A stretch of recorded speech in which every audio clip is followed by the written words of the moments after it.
Hello, I'm Adam Newman. This is my official YouTube channel. Please subscribe and support The Young and the Restless. Spoilers full. Hey everyone, welcome back to the channel. Today is just another wild day in the soap world. And honestly, I am still trying to process the absolute madness we just watched. Grab a massive cup of coffee, because we have a whole lot to unpack today, and I am already exhausted just thinking about it. So, let's just dive right into the deep end of the crazy pool. I have been staring at my screen for like 3 hours, trying to make sense of what The Young and the Restless is doing right now. And honestly, I am struggling. I really am. Because the latest spoilers are pointing to something so unhinged that I actually had to read them twice to make sure my eyes weren't playing tricks on me. Victor Newman, the great and powerful Victor Newman, the man who has literally locked people in dungeons and crushed his enemies into dust for looking at his family the wrong way, is somehow warming up to Matt Clark. Yes, you heard me right. Matt Clark. The same Matt Clark who has terrorized this entire canvas. The same guy who literally pushed Nick into a horrific drug addiction, locked him in a sketchy Vegas storage room, and almost got Sharon and Noah killed in a fiery car crash off a cliff. That Matt Clark. And Victor is just, what? Adopting him? Giving him a pat on the head? I feel like I am taking crazy pills. But let's back up a second and really look at what is happening. Victor has moved Matt onto the Newman ranch. The ranch where his family lives. And why? Because Matt supposedly has amnesia now, and Victor wants to use him as his personal little spy against Kane Ashby. Okay, sure. Victor loves a good spy game. We all know that. He loves having pawns on his chessboard. But this isn't just some random corporate stooge. This is a monster. Victor could have handed Matt over to the police. He could have let the authorities lock him up for the rest of his natural life. Or, let's be real, this is Victor Newman we are talking about. He could have made Matt disappear completely. A one-way ticket to a remote island? Or worse. But no. Instead, Victor is giving Matt a second chance. He is letting him walk around the property, breathing the same air as the people he traumatized. And Matt is just playing along, acting like this obedient little soldier, following Victor's orders and trying to build trust. It is sickening. It really is. And you guys, the fans on social media, are absolutely losing their minds over this. I was scrolling through Twitter earlier, and the outrage is so real, because everyone is noticing the exact same thing. Matt is slowly but surely stepping into Adam Newman's shoes. Think about it. For years, Adam has been the resident black sheep, the troubled son who does terrible things but constantly seeks Victor's approval. Adam has spent his entire adult life doing this toxic dance with his father, trying to prove his worth, getting rejected, doing something dark, and then clawing his way back into Victor's good graces. And now Matt is playing that exact same role. He is the new broken toy. He is the new troubled project that Victor wants to fix and control. It is like Victor looked at Adam and thought, you know what? I need a younger, more amnesiac version of you to play with. It is honestly insulting to Adam. And I can only imagine how furious Adam is going to be when he fully realizes what is happening. So let's talk about Adam for a minute. Because Adam was literally ordered by Victor to babysit Matt, to watch him and see if his amnesia is real. And Adam knows Matt is a snake. Adam was there in Vegas. He saw Nick lying on the floor, overdosing, while Matt stood there gloating. Adam knows exactly what this guy is capable of. And yet, Victor is treating Matt with more kindness and patience than he has ever shown his own flesh and blood. Victor is looking at Matt like he's this misunderstood soul who just needs a strong father figure to guide him. Are you kidding me? What were the writers thinking with this? It is so twisted. And there are even rumors, like deep, terrifying rumors, floating around the spoiler boards, that Victor might actually reward Matt in a massive way. Like, what if Victor gives Matt a top executive position? What if he puts Matt in charge of Newman Media? I am not even joking right now. Imagine Adam and Chelsea Lawson busting their absolute backs to rebuild Newman Media, only for Victor to just hand the keys over to Matt Clark because Matt did a good job spying on Kane. I would riot. I think we all would riot. But maybe I'm being too harsh. Okay, no, that sounded dramatic, but you get what I mean. Maybe Victor's playing a long game. We always have to consider that, with the mustache.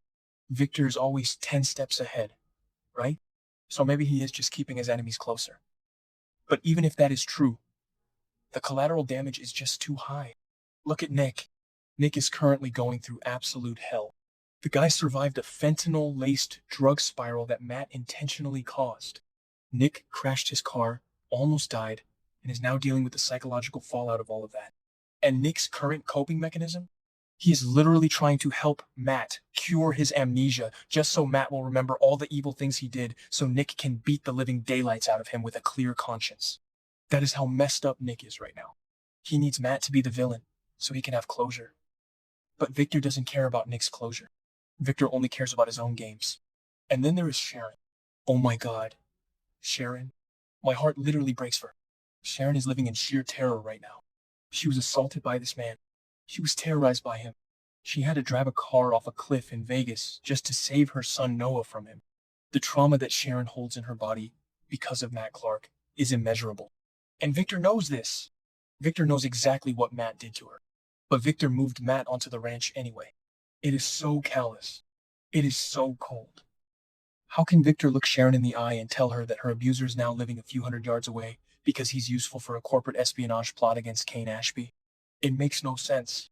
It makes Victor look like an absolute sociopath. And honestly, it makes me so mad. I can barely type straight. Let's just zoom out for a second and look at the bigger pattern here. This show loves to redeem a villain. We have seen it a million times. Someone comes to Genoa City, does horrible things, and then a few years later they are drinking coffee at Crimson Lights and dating a legacy character. It is the soap opera way. But this feels different. Matt's crimes are too fresh, too violent, and too personal to the core Newman family.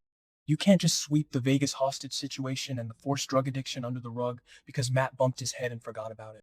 Or faked forgetting about it because, let's be real, nobody actually believes this amnesia is real. Matt is playing Victor. He's playing the long con.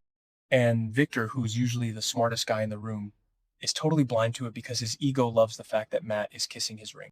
So what happens next? If Matt keeps going down this path, he really could become Victor's right-hand man. He could become an honorary Newman. Just saying those words makes me want to throw up a little bit. An honorary Newman. Can you imagine the family dinners? Victor sitting at the head of the table. Nikki rubbing her temples because her severe headaches are acting up. Victoria glaring daggers. Nick clenching his fists under the table. And Matt just sitting there, eating a dinner roll, acting like he belongs. It would be an absolute bloodbath. The entire family would turn on Victor. And maybe that is what the writers want. Maybe they are setting up a massive Newman civil war where it's Victor and Matt against the rest of the world. But who actually believes this is going to end well? Nobody. And let's not forget about the other players in this mess. What is Matt going to do when he gets real power? If Victor gives him a company, or money, or resources, Matt is not going to just sit quietly and run spreadsheets. He is a predator. He's going to use those resources to finish what he started. He will go after Nick again. He will go after Sharon. He will probably try to destroy Adam just to secure his spot as Victor's favorite son. It is a ticking time bomb, and Victor is the one who lit the fuse. Sometimes I really wonder if Victor actually hates his own kids, because the way he constantly pits them against outsiders is just so toxic. He did it with Ashlyn Locke. He does it with Adam. And now he is doing it with Matt. I don't know, you guys. I am so tired of seeing Nick suffer, and I am so tired of seeing Sharon traumatized. And to see Matt Clark getting rewarded for his crimes is just a tough pill to swallow. I know we need drama. I know we need conflict. But there is a line, and I feel like Victor has crossed it by bringing Matt into the fold. It's like the writers just decided to throw a grenade into the Newman living room and walk away. And we are all just sitting here waiting for the explosion. Honestly, I am going to be watching the next few episodes through my fingers. Every time Matt smiles that smug little amnesiac smile, I want to scream at the TV. And every time Victor defends him, I want to scream louder. I just hope that Adam or Nick figures out a way to expose Matt before he completely takes over the family empire. Because if Matt Clark ends up sitting in the CEO chair at Newman Media, I might actually have to take a break from this show. Okay, probably not. I am way too addicted, but you get what I mean. It would be the ultimate betrayal. Anyway, I am rambling now. I need to go get more coffee and calm down before I break my keyboard. Let me know what you guys think in the comments. Am I overreacting? Or is Victor completely losing his mind? Let's talk about it.